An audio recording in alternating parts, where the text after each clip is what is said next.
പതുക്കെ നമുക്ക് എല്ലാത്തിനെയും പൊക്കാന്നേ.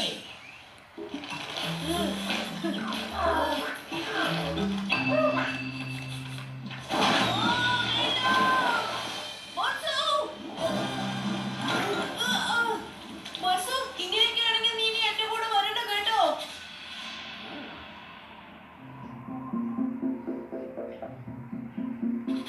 എന്ത് പറ്റി ബർസു?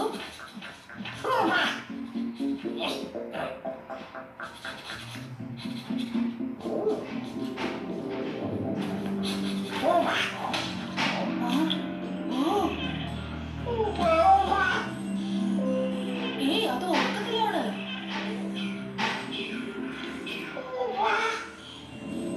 എന്താ സംഭവിച്ചത്? എല്ലാവരും ഉറക്കത്തിലാണല്ലോ. എന്തോ അപകടം സംഭവിച്ചിട്ടുണ്ട്. എല്ലാ മൃഗങ്ങളും ഒരേ സമയത്ത് ഉറങ്ങുന്നു, അതും ഈ നട്ടുച്ചയ്ക്ക്.